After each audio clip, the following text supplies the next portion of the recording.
Morning folks, Rose here. I just did a weather share, so I thought I'd come in and check the radar, see how close the storms are to us here in Massachusetts. And when I did pull up the radar, I noticed some interesting, what I'll call radar signatures, for lack of a better term. I don't want to imply anything, so I'm just going to point them out real quickly. What interested me when I was taking a look primarily in my area, of course. So we always are interested. Take a look in this general area. You see this small amount of clouds forming, and you can see some small rings developing around Philly and around New York.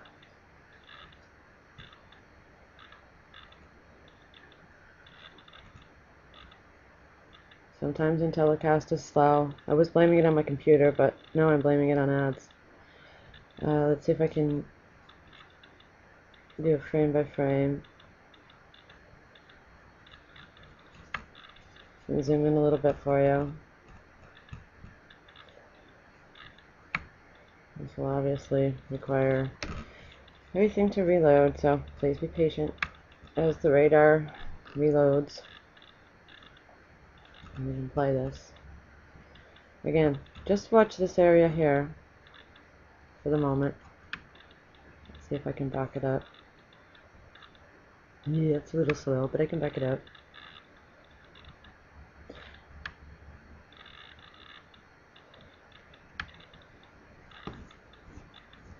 At this point, it's pretty nondescript. I mean, it's a batch of rain, doesn't have any real radar details that are impressive. But if this will let me go frame by frame, you can watch rings start to develop here.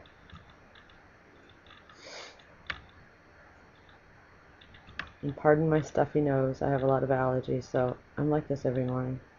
Sometimes every day. Anyway, watch the rings develop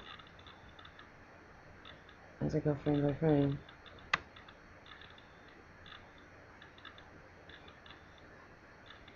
I just thought that was rather interesting.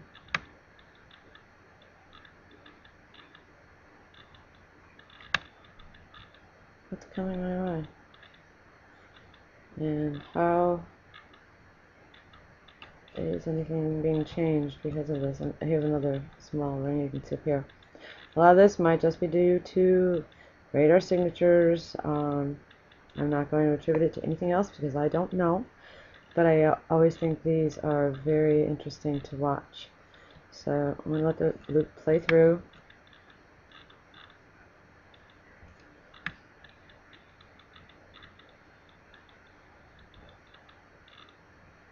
And again, watch the area around between Philly and New York State. How the the precipitation is showing on the radar.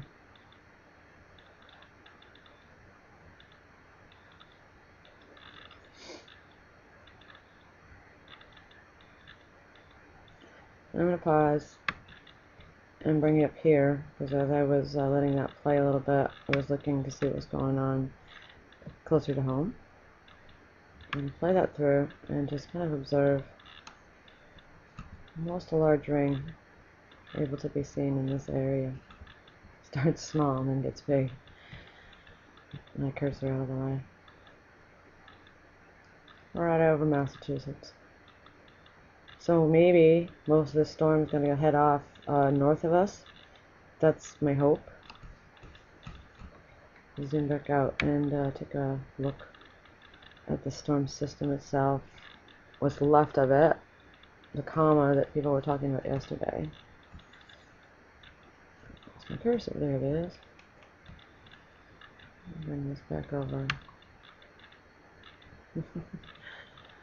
Don't you just love it? I can zoom out further, but at this point, just show some of the other signatures. These most likely are radar anomalies in here. Wow, his mouse cursor is just acting wild. There, there. And again, radar anomalies. Missing data, if you will, here and here on the back edge of the storm. I do know that from my reading that radar doesn't reflect snow and light precipitation very well.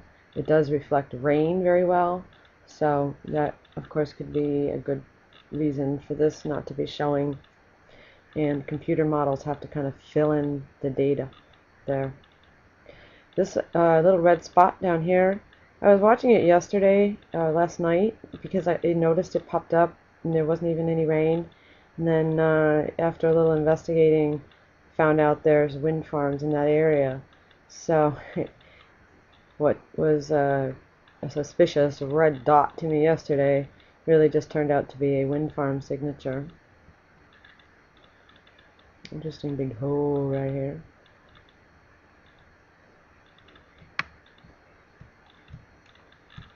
And if you're bored with any of this, you're welcome to shut it off at any time. I just share those things that I find. Some people are very interested and others could not care in the least. Let's play this through because there might be some other possible interesting signatures here. How this turns into a very bow shape here. Now that's not so unusual in weather, but a heavy bow shape signature you'll see in here. Right there. And someone called this a landacane on another video, which I thought was kind of interesting. But it really is interesting the way the wind, or the precipitation is flowing. Down here, it's flowing in this direction, kind of circular pattern, and it's flowing southward here, and mostly southward here, and over on this edge, which has the most heaviest precipitation, is flowing northward. So it is flowing in a rather circular pattern. It's kind of interesting.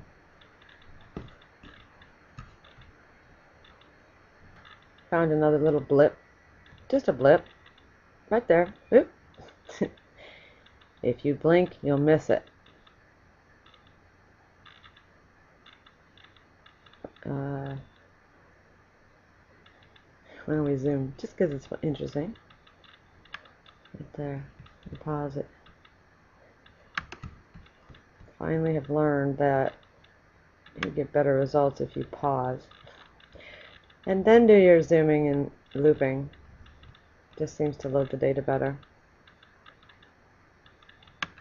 See if we can locate that again. Looks like it might be Montgomery, Alabama area. Because I tried to center the radar in that area. There it was. I think that might have been the blip. Oh, no it wasn't. It was this one down here. So southern Alabama's got a radar signature happening down there. So I backed out a little bit so you can just see the entire storm system, what's left of it as it moves through the radar, visible radar, composite, telecast. I hope we don't get the heavy rains here in Massachusetts. I don't want anyone messing with our weather from a scientific standpoint. At the same time, I appreciate not getting more rain here. We're pretty saturated and my sump pump really hasn't stopped running since I'd say since about the time frame of the October nor'easter. It raised the water table pretty high, and I live on bedrock, so I have to have a sump pump when the water table comes up. So that's that storm. Here is, just for comparison, the College of DuPage radar and of the same storm. I just clicked from telecast right over to this, so we're still in the same time frame. It's about 11:45 a.m. Eastern Standard Time as I've been taking these screenshot videos. So I don't think this really tells us a whole lot more. I guess the only thing I might mention is something that Bethany noticed in her video. I'm not quite sure what time she did it, but the storm steering potential of some of the radar stations that you can see flashing on and off. You can see them up here, which is the general area of the circles I was showing you before. See if I can zoom and maybe get a closer look. Here we go. So you can see some of the radar signatures up here where there's no rain. Yet the radar's been turned on. So I guess my question would be, is that some heating possibly going on? I don't know. It's theory. And a lot of activity in the radar down here, which isn't showing precipitation. And to be honest, I don't know that College of DuPage shows the snow. Could be, and that might be what some of this reflectivity is that's down here. And you see scattered activity out of the radar sites out in this area. I do know they pulse them on for testing. I don't know if it's all done at the same time of day with each one. Sometimes it seems that way when you look at them. You'll get the radar bursts all at the same time, just like that I just showed. And so I'm going to do a little more research into NextRad and when they do their testing. So anyway, just a whole 12-minute video on interesting radar anomalies. I think they're interesting. They're not interesting to you, obviously. You didn't have to watch. Enjoy.